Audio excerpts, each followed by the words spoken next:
Thank you very much, Madam President. Madam President, this afternoon I rise to make my humble contribution to the estimates of revenue and expenditure for 2024. Madam President, as I delve into the intricacies of what has been presented as the government's fiscal outlook for the year 2024, it is imperative to acknowledge the unique challenges that have colored the global economic landscape for the year 2023. This budget, as presented by the Finance Minister, has been presented against the backdrop of an unprecedented wave of high global inflation, a phenomenon that has rippled through economies worldwide, casting a shadow on Grenada's financial horizons. Supply chain disruptions, increased demand for goods and services, and escalating energy prices have collectively woven a complex web of economic challenges. Additionally, the ongoing repercussions of the COVID-19 pandemic continues to reverberate across the globe.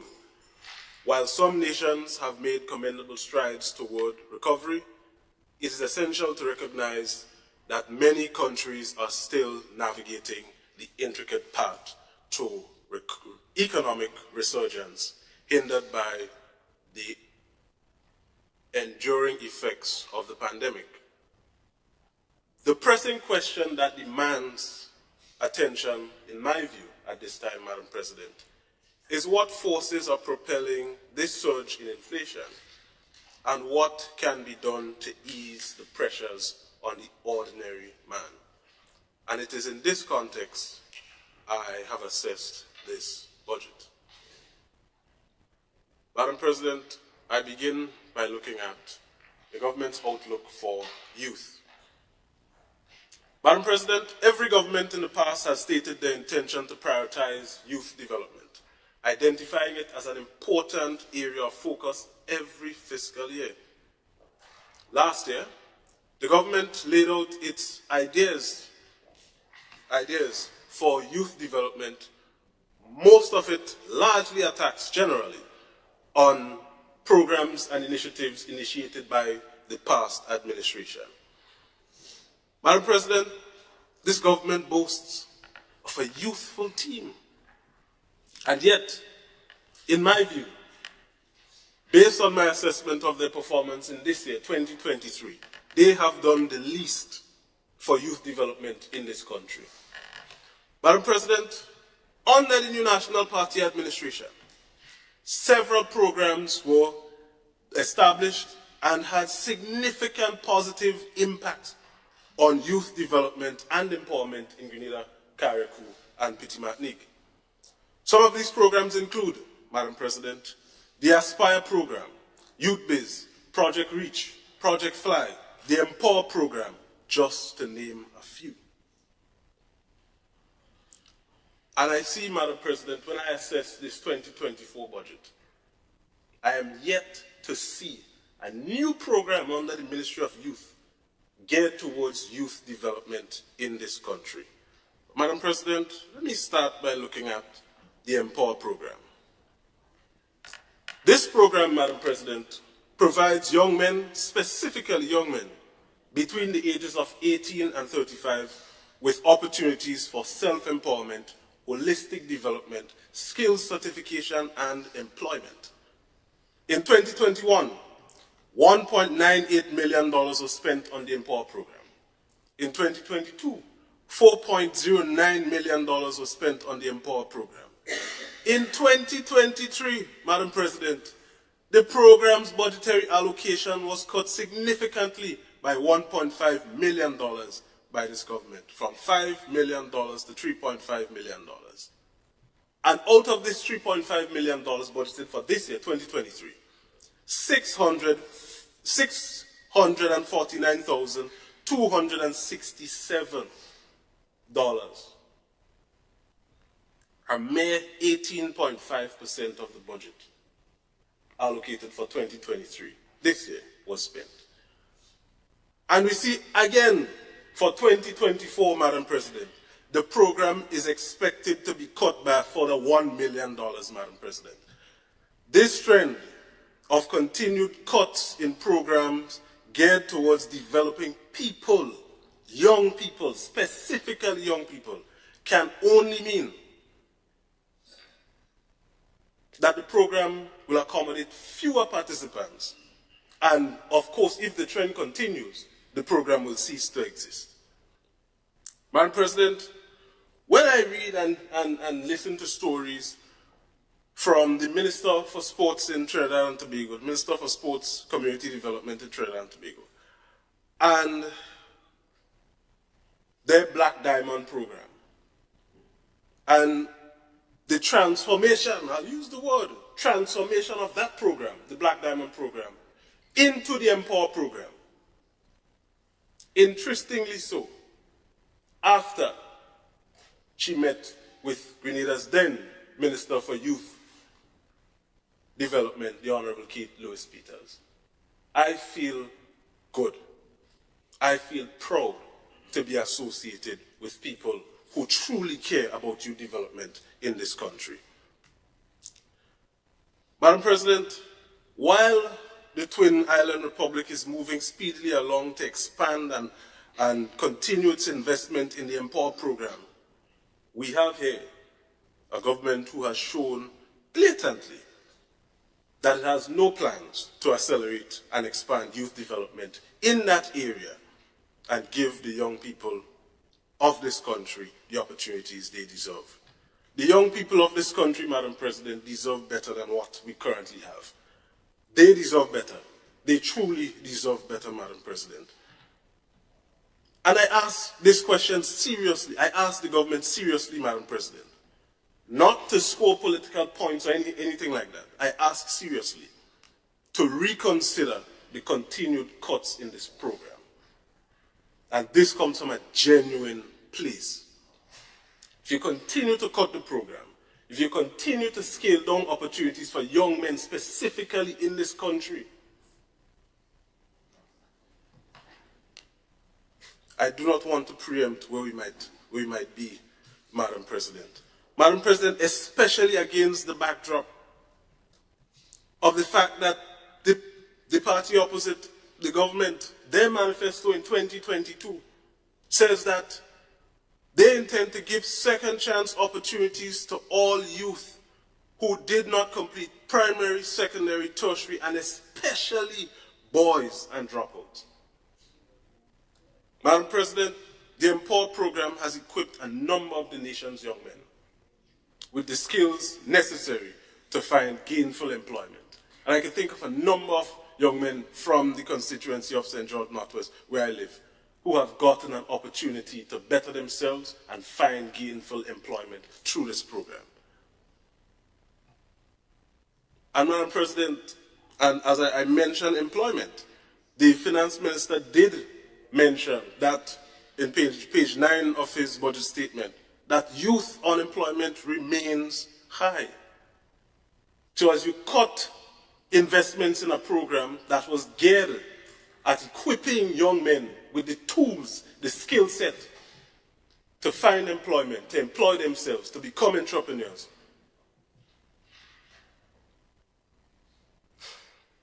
Madam President, the Transition Strategy Program. Madam President, this initiative had a budget of $3 million in 2022. This allocation was removed completely in 2023. And we heard all the reasons in the world why it had to be removed. And now, for the fiscal year 2024, we see a magical $1 million for the program, a reintroduction of the Transition Strategy Program. Madam President, and this program specifically was geared at transitioning Imani trainees from the program into finding gainful employment. Madam President, between December 2020 to October 2021, close to 1,000 participants from the program were transitioned into gainful employment. The intention for 2022 was to ensure that an additional 1,500 participants were to have transitioned from the program. I'm yet to hear from the Minister for Youth Development, probably the Minister for Education, may have that statistic as relates to the specific numbers as in regards to how many young people transition from that program. Madam President, hundreds, we hear attacks on the Imani program, attacks on the Imani program, the Imani program, the Imani program. We had plans to ensure that all of them were made permanent when the administration took office. And now we hear that, oh, we can't, we would give you a $500. I'm not knocking the $500, but that is not what was promised.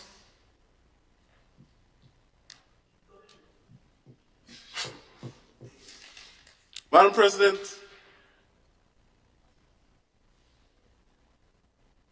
I have yet to hear from this government, as I said before, any meaningful initiative under the Ministry of Youth to deal with youth development and expand youth development. And again, one would think with a youthful, vibrant team that youth development would be prioritized. Nothing, Madam President. Madam President, an interesting observation. I laughed when I see it because this year, government touted its intent to refurbish the public library as a show of care for readers in this country. Madam President, for 2023, phase 1 of the public library modernization, there was a budget of $750,000. We saw in the news at the beginning of the year, ministers visited the library. They spoke so nicely. Madam President, I felt good. I say, all right, transformation. Madam President, we are in December 2023, and not $1 from the $750,000 was spent on the modernization of the public library. Madam President, not a dime, not 1 cent. I hear the honorable member shouting false. The document that was provided to us shows that nothing was spent. The estimates indicate that. So the numbers are false. I am not the one who prepared the document. Madam President, interesting. But here, Madam President, for 2024, the same phase 1 of the modernization of the public library, a new allocation of $250,000, $500,000 less for this initiative. It's phase 1. The item name in the estimate is phase 1. So they can't say it's phase 2 and they're continuing work that was done. As far as we see, based on the document, nothing was done. Madam President, I move to the tuition assistance program, free tuition program. I am not opposed to government providing free tuition to the nation's youth, and I, for one, would commend it. However, Madam President, when I see figures, I like to ask questions. What was the rationale for that specific amount? How did the ministry come up with this $3 million as a justifiable amount to say, all right, it is sufficient for the year? And when I look at other initiatives, for example, the budgetary allocation for the celebration of independence, in aggregate $14.5 million against a mere $3 million. They boasted throughout the morning, Madam President, that they had money and would spend money and whatnot and whatnot. Again, I give commendation, at least for the show of concern in some case. Madam President, I heard the Minister for Education mention e-books, and I made a note about two things: e-books and coding. Madam President, in 2023, there was a cut in the budget for e-books from $8.5 million to $5.5 million. And now again, for 2024, there is another significant cut in the budget for e-books by $2.5 million, from the $5.5 million to $3 million. This is not in keeping with the nice words I heard earlier on. Madam President, as it relates to coding, the Minister said that a substantial amount of money was spent on coding. And note, I am not knocking these programs. As we move further and further into the 21st century, I believe that every young person should be equipped with the necessary skills, information and communication technology-wise, to be able to stay with the time. Well, Madam President, the honourable member said a significant amount of money, substantial amounts of money was spent for coding. And there's a plan to expand this initiative. Before I point out to the number, the Minister also made a statement this morning, Madam President, that he likes numbers too, referring to a comment made in the other place by a member in that place. Madam President, out of the $1 million budgeted for coding in 2023, only $336,000 was spent. He indicated the plan to expand the initiative. The budgetary allocation for 2024 was cut by $250,000. Where is the intent to expand the program if you're continuing to cut the budget for it? Madam President, it's just an interesting observation. Interesting observation. The OECS Skills and Innovation Project. Madam President, there was a budgetary allocation of $500,000 in 2023 for the OECS Skills and Innovation Project. And again, similarly to that of the modernization of the public library, phase 1, not a dollar was spent. This pattern of money budgeted for what seems, Madam President, to be government's own project. And nothing was done in the context of money spent and the boast of implementation of projects started by the past administration, the NNP. It is testament of leadership, innovation, and governance by the new National Party. Their own program, nothing. But boast of programs started, the implementation of programs started by the new National Party. Madam President, the construction of a swimming pool. $500,000 was budgeted for this in 2023 for the construction of the swimming pool. Again, not a dollar spent. Nothing happened. But yet, we hear in the other place boasts of 90% implementation rate. I await to see that 90% implementation rate.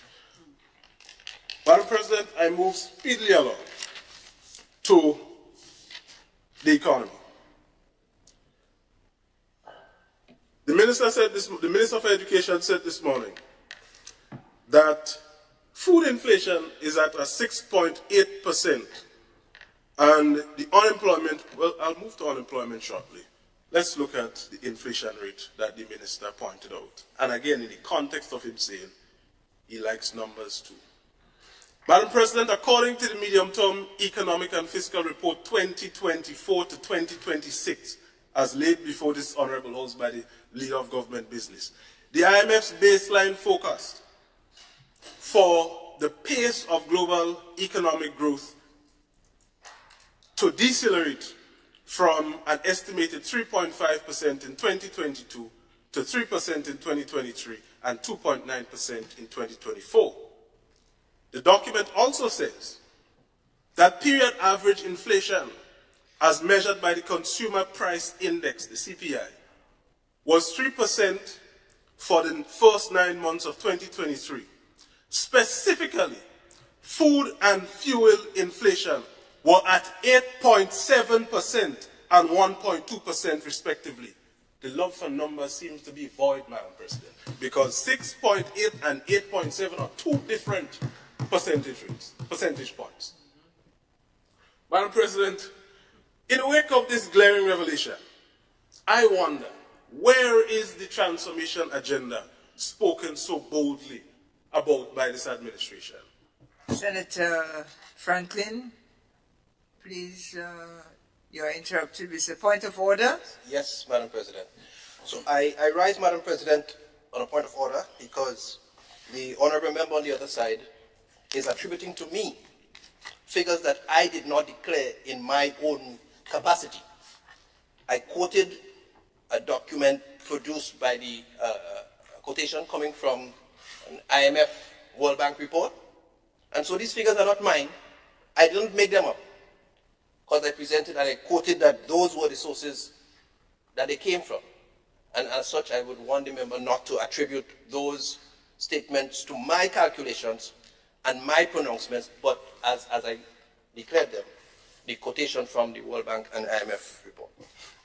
Thank you, Senator Andrew. Senator Franklyn, please be guided accordingly. Continue. You may reply, or you may be guided and continue. Madam President,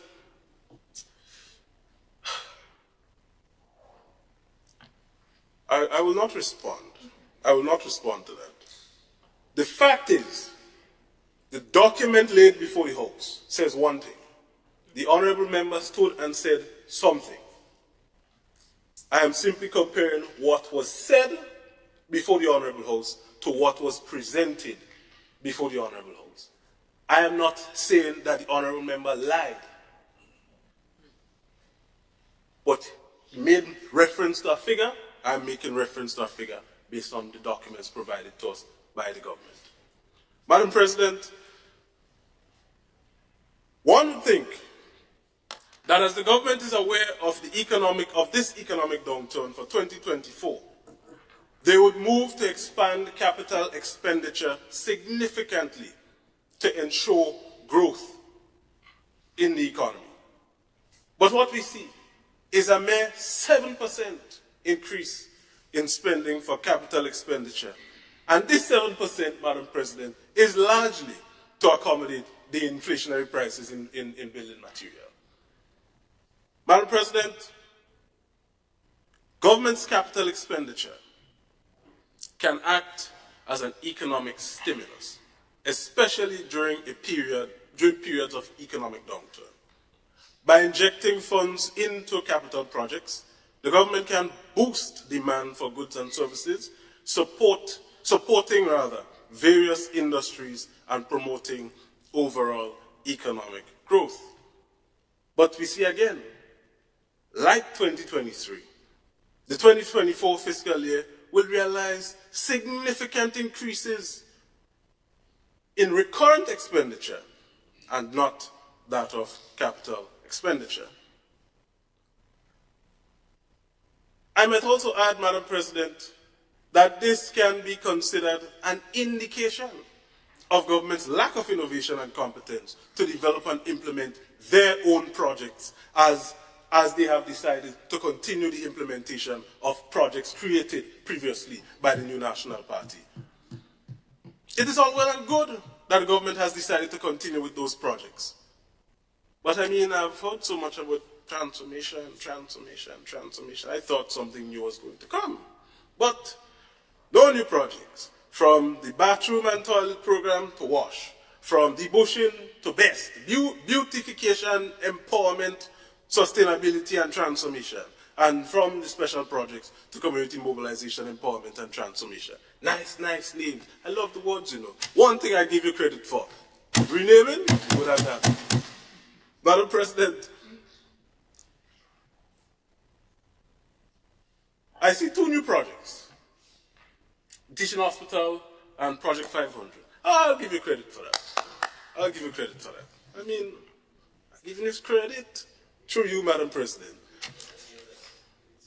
Madam President, I've heard talks about the economic performance and revenues are looking good and surpluses here and surpluses there. And Madam President, with an increase in item prices by 8.7% specifically for food, as indicated by the document provided, the medium-term fiscal report,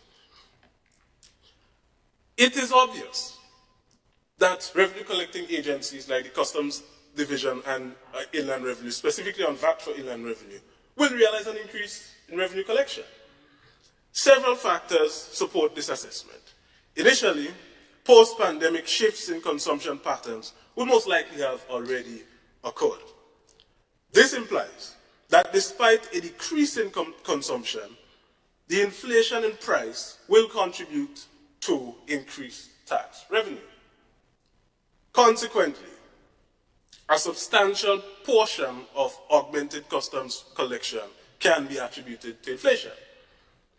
Madam President, and for the interest of the House, I'll explain. There are a number of tax types administered by the Customs Division. You have the Customs Service Charge, the Common External Tariff, the Value-Added Tax, and the Environmental Levy, All of these are ad valorem taxes, which means that the tax is calculated against a percentage of the value. Now, if the value of a particular item goes up, and the tax is a percentage of value, then of course the dollar paid in terms of tax will increase. While the tax rate may remain the same, the overall amount that I, as the ordinary man, would pay to government in taxes would go up. Madam President, based on Table 2 of the estimates, Customs is expected to have a surplus of $26 million by the end of this year, and the Inland Revenue Division is expected to have a surplus of $47.4 million by the end of this year. Combined, that's a total of, let's say, $73.4 million. I'm not saying that surpluses are bad, Madam President. Don't get me wrong. I am saying that while the government may boast of these surpluses, it is not a reflection of prudent fiscal policy implementation. It is simply a product of high inflation. So it happened in spite of them and not because of them.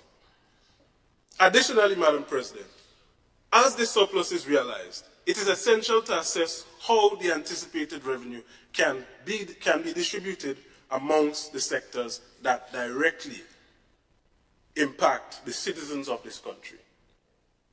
Madam President, I must say,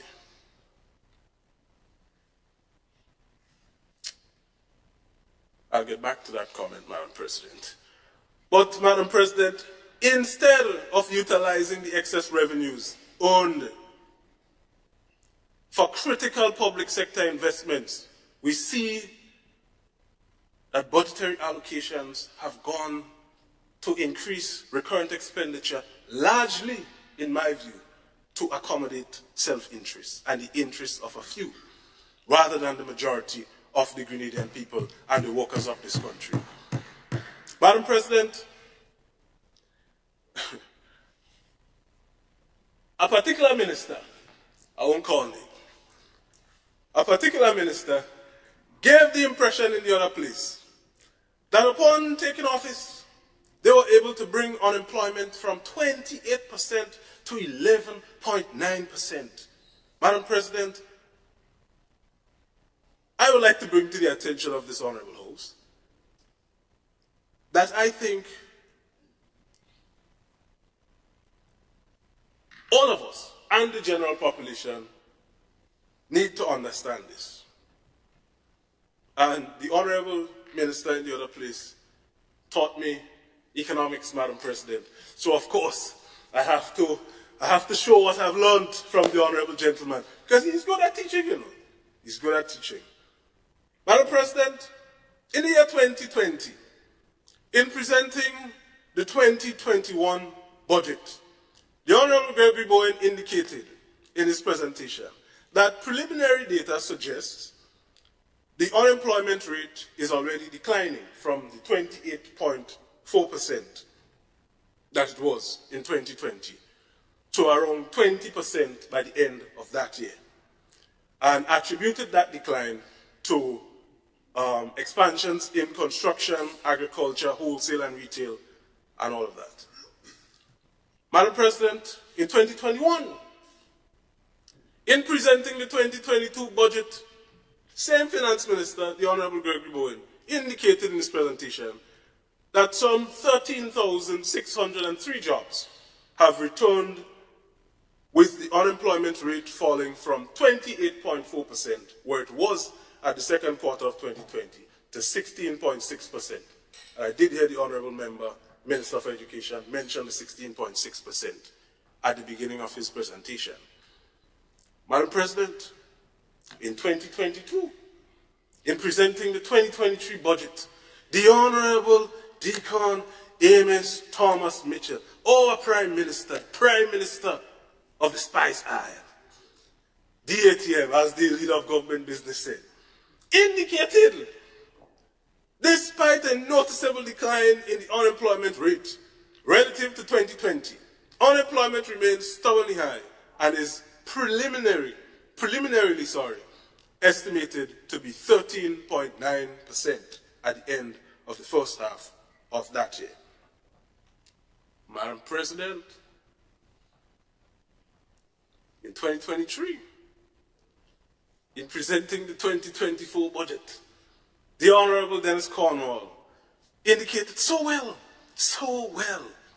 that the unemployment rate has fallen from a high 28.4% in the second quarter of 2020 to an estimated just under 12% in the second quarter of this year. Madam President, what this trend shows is that there has been a steady decline in the unemployment rate from 2020 to 2023. Nothing is wrong with that. This is good. This should be commended. But to say that, but to give the impression that we moved it from 28% to 11.9% in 18 months. Miracles, but the numbers are there to show, Madam President. Numbers are there to show. Madam President, I heard, as an afterthought, that public officers would receive a 25% incentive. I was so happy when I heard this. I was elated, Madam President. Especially in the context of the significant surplus realized by government, $73.4 million in surplus. Madam President, I thought it was 25% of the annual salaries of public officers, honestly. I thought this because I remember, Madam President, I was just a junior officer then in the public service, in the customs, when the then administration paid 50% of the salaries for public officers in December of that year. And it was called tokenism, election gimmicks, all kind of things was said. So I am, of course, Madam President, from a genuine place, I would think 25% is less than 50%, but the government would try to show up and show that they care about public officers and they have money, and yes, and we will do things. But based on my understanding, is it 25% of your baseline salary? Not necessarily the gross monthly income of the public officers. And I said, all right, it can't get worse than that. At least the public officers are going to get the 25% before Christmas. to my surprise, Madam President, well, I stand corrected. I retract that, Madam President. I was not surprised, honestly, because clearly the government doesn't understand the Grenadian economy. So the 25%, as indicated by the finance minister, would be paid later on in the month. And on top of this, Madam President, the finance minister said so boldly that the 25% will be taxed. Will be taxed. Madam President, as I mentioned this, I would like to make this statement. We've heard a lot about the government's intent to increase the compensation or the income for parliamentarians and ministers specifically in 2024. Madam President, I have assessed this carefully, and what I've seen is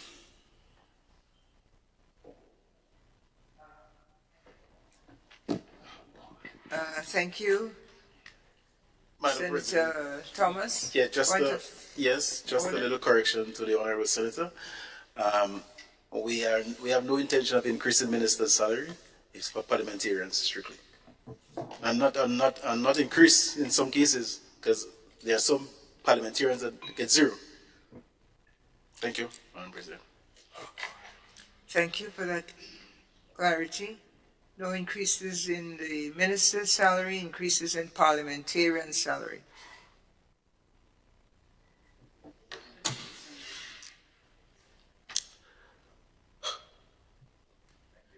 Madam President, never ceases to amaze me. Never ceases to amaze me.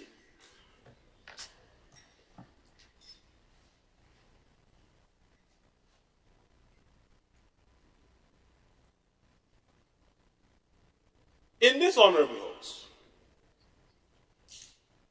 there sit ministers of government, and there sit ordinary parliamentarians. We all convene in this house as members of the legislature.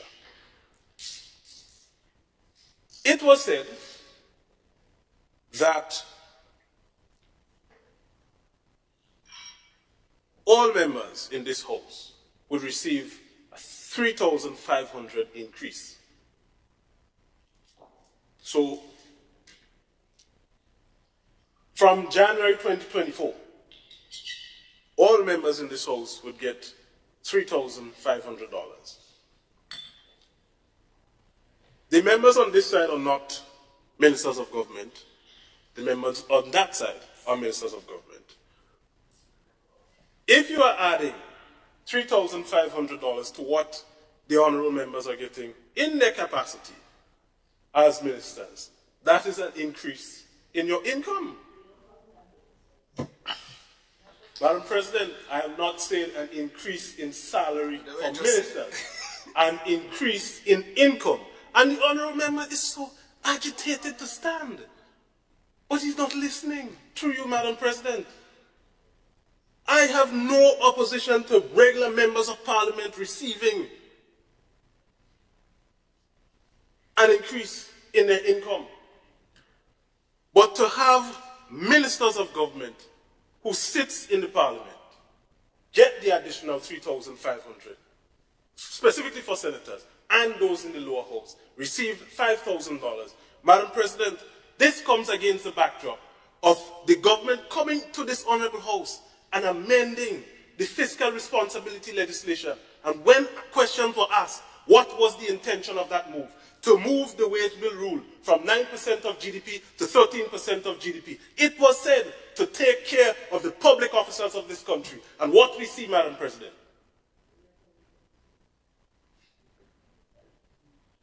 what have we seen? They could say what they want on the other side, Madam President. A clear indication of self-interest. Madam President, I mean, despite the interruption, I still feel good that I was the only member to present so far to be interrupted. It says something, Madam President. It says something. Madam President,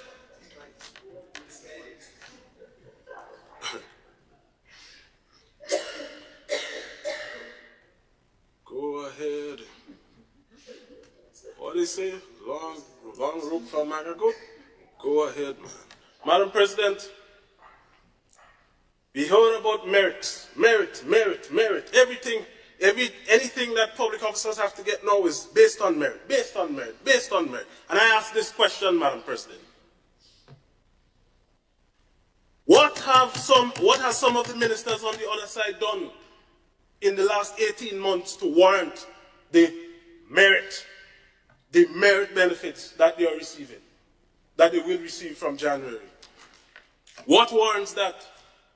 And a mere 25% is thrown to public officers and told, we're taxing that, but, well, the Honorable Attorney General is on the other side, Madam President, and through you, I would allow you to ask her if the income for parliamentarians would be taxed.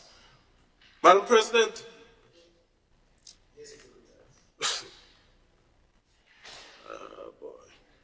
Madam President, clearly, the country has seen that this budget is not people-centered. This budget could never be considered people-centered, Madam President. And the mere fact that in presenting the budget, the finance minister made as the grand initiative for the 2024 budget was the increase for parliamentarians. How could this be considered people-centered? A tax on programs geared at youth development. A tax, cuts here, there, and everywhere. No implementation of programs initiated by them. But yet for all, they complain and talk about this budget being people-centered. And Madam President, I would like to conclude that there needs to be emphasis on transparent, consistent, and prioritized action that truly benefit the citizens of this country, the citizens of Grenada, Carriacou, and Petit Martinique. The challenges we face at this time, Madam President, demand, in my view, thoughtful consideration, strategic planning, and responsible fiscal policies, not what we see in this 2024 budget, Madam President, and I thank you.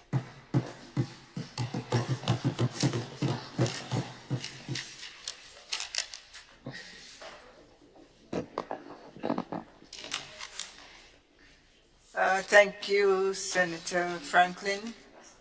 And you did pose a question through me and to the Attorney General about whether or not proposed increases will be taxed. So you will receive the answer from the Attorney General through me when she chooses. Got a light?